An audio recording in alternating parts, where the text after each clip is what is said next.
Hello students, I hope all of you are doing great. In today's managerial accounting session, we will be discussing on books of account and different subsidiary books. Okay, so here is a diagrammatic representation of various books of account. You can see journal and ledger. Journal at the left side, you can see journal is called the book of primary entry, and the ledger is a book of final entry.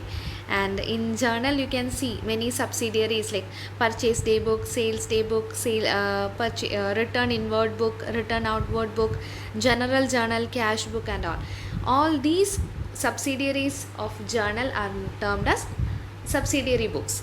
And in journal you can see cash book is there, general ledger is there, debtors ledger is there, and creditors ledger is there. So we'll see one by one. Before looking into the subsidiary books, we will see the performer of a journal. Performer means like how we write a journal or how we journalize.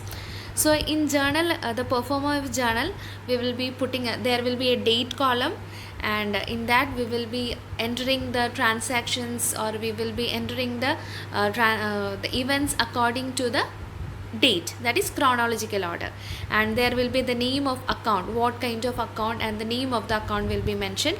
Then there will be two columns, that is here this is a performer of a double entry system of bookkeeping. So there will be two columns, that is for the debit and the credit. So there will be a debit column where we will be entering the debit amount, and the credit side we will be entering the debit amount. Okay, so this is the performer, or this is the model in which we will be entering the journal, how we will enter the transactions in the book of prime entry or original entry, that is journal.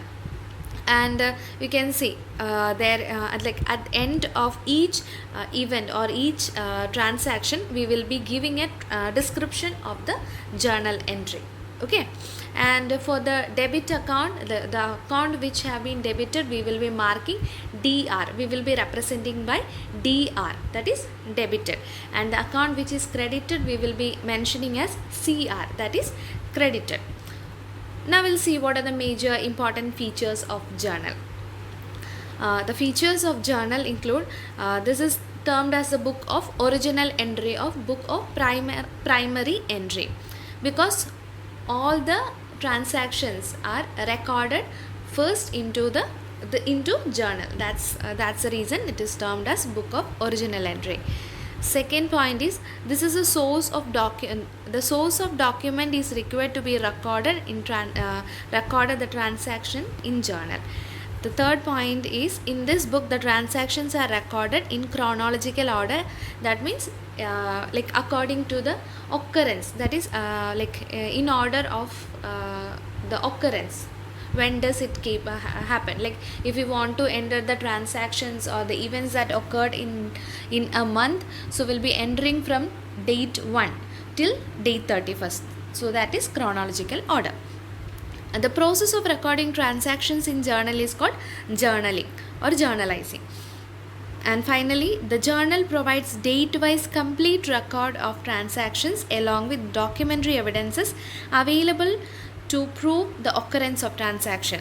Here in the performer of journal, you may have understood that it is a like we will be entering the transactions for the first time in books in journal, and it will be recorded according to the chronological order, that is according to the date. There is a date, and at the end of each transaction there is a description. So that description helps us it act as a documentary evidences which is available for reference for further references and all. Now we'll see what are subsidiary books and why these subsidiary books are important. Because the number of financial transactions of a modern business is sufficiently large in number, and some of them are very much repetitive in nature, the specific need arises to classify these accounts of competitive business. So like nowadays the business transactions are like there will be n number of transactions, there will be multiple times of transactions of the same account. So what happens, in journal it will be difficult to enter, like there will be there will be a repetition in the same account or same kind of there may be same kind of transactions at different dates of a month. So there arises the need of a subsidiary book. So in the types of subsidiary books, the main heads are cash journals are there, that is cash book. Then goods journal, those items related to the purchase and sales or purchase return, sales return. And bills journal, that is bills receivable and bills payable will be there. Special journals include, these are the journal propers. And the cash book, in cash journal, cash book transactions all related to the cash and bank. All transactions which are related to the cash and bank will be entered in the cash journals. And all all the transactions related to the purchase and sales or purchase return and sales return will be entered in the goods journal.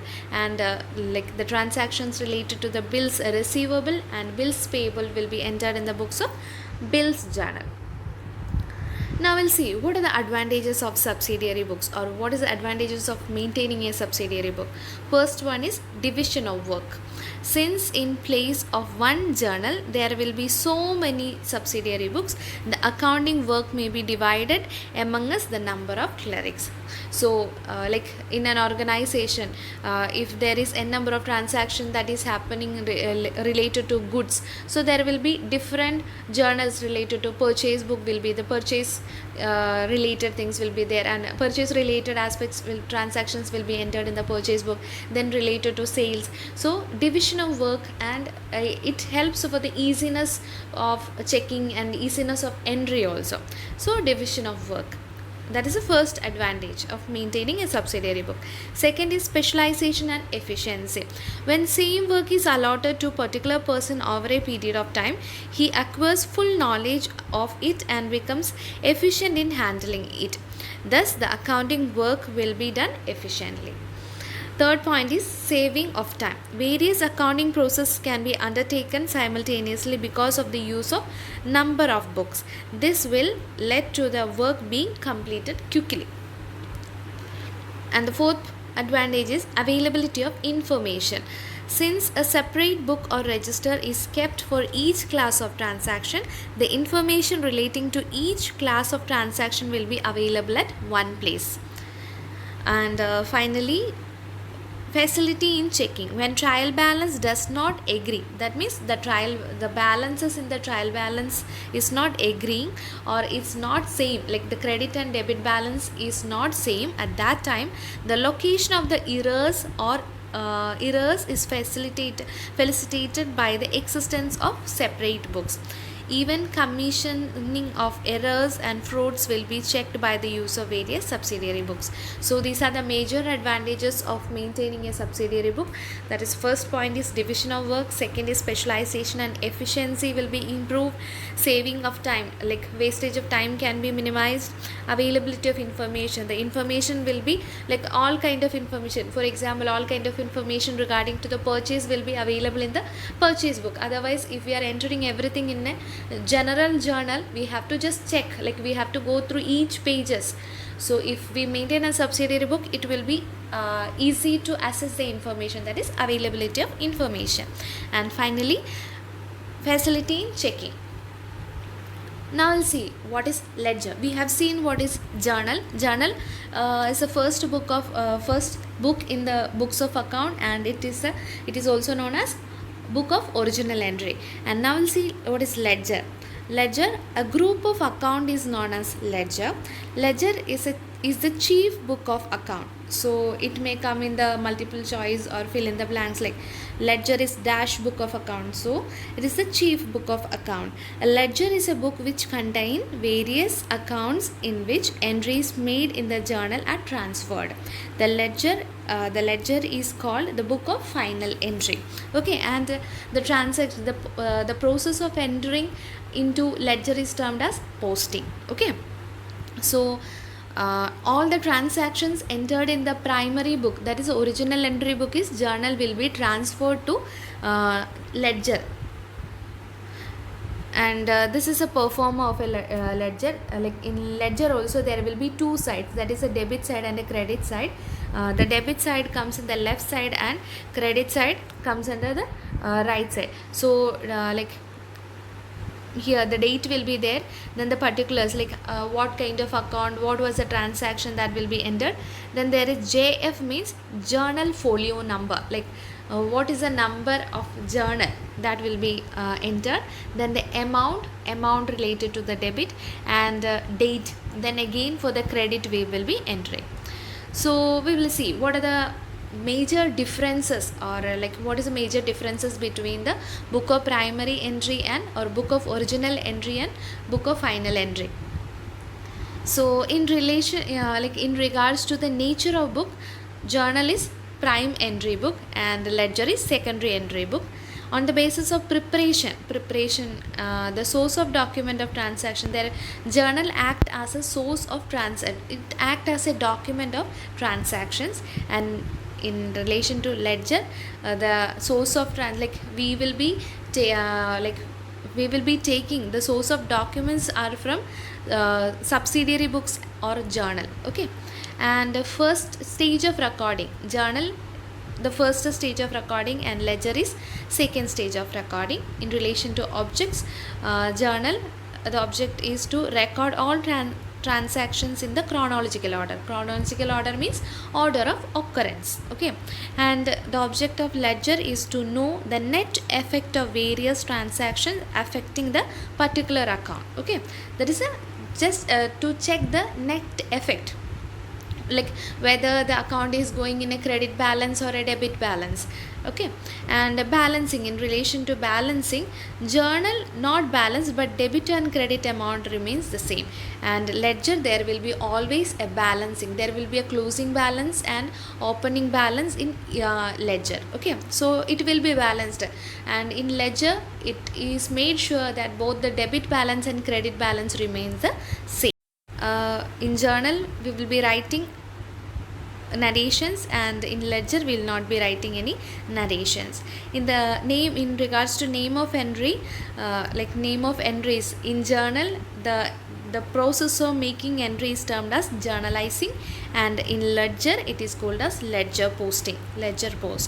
And basis of preparation of final accounts, this journal does not serve as a basis for the preparation of final account, but this ledger definitely serves as a basis of the final account preparation, because the ledger balances are taken to the trial balance, and from trial balance the profit and loss account is prepared, and from there at the same time from trial balance the transactions will be and the events will be taken carry forward to the balance sheet. So ledger definitely serves as a basis for the preparation of final accounts. So I hope the major differences between journal and ledger is clear to you all. So make sure to learn this. Now we'll see what is a trial balance. So we have seen the two books of accounts, and now we will see what is trial balance. A trial balance is a statement or a list of debit and credit balances of a ledger accounts which serves the following purpose. So let's see what is the purposes. Before that we have to understand the trial balance is a statement or it is a summary of all the debit and credit balance. In one word you can say that. You can remember trial balance as a statement in which it is a summary of both debit and credit balances of all the ledger accounts, and it is used for the purposes like it facilitates the preparation of trading profit and loss account and the balance sheet by making available balances of all the accounts at one place. Okay. So it helps, like the balance of trial balance will be will be used in the trading profit and loss account at the same time in the balance sheet, and so the trial balance helps in the preparation of the final accounts. It serves as an instrument for verifying books of accounts and ledger posting. So it helps in verifying the different books of accounts and also ledger posting. It helps in ascertaining the nature and value of assets and liabilities of a business. So it helps in ascertaining the nature and value of the assets and liabilities of businesses. And finally, it helps to find out the financial solvency of the enterprise, that is the financial soundness or the credit worthiness of the business. So the trial balance helps to find out the financial solvency, or you can call the financial soundness or credit worthiness of an enterprise. So we'll see what is the performer of a trial balance, or what, like how do we prepare a trial balance. So there will be a serial number, particulars will be there, like what are the transactions, those transactions will be entered, that are the major heads from the ledger balance. The ledger balance we will be taking, like purchase account, cash account, bank account. If there is certain personal accounts, the personal accounts name will be given. So all the salaries account, rent account, prepaid expenses account, outstanding account, like all those particulars will be entered. Then here, like in ledger you have seen, we will be entering a journal folio number.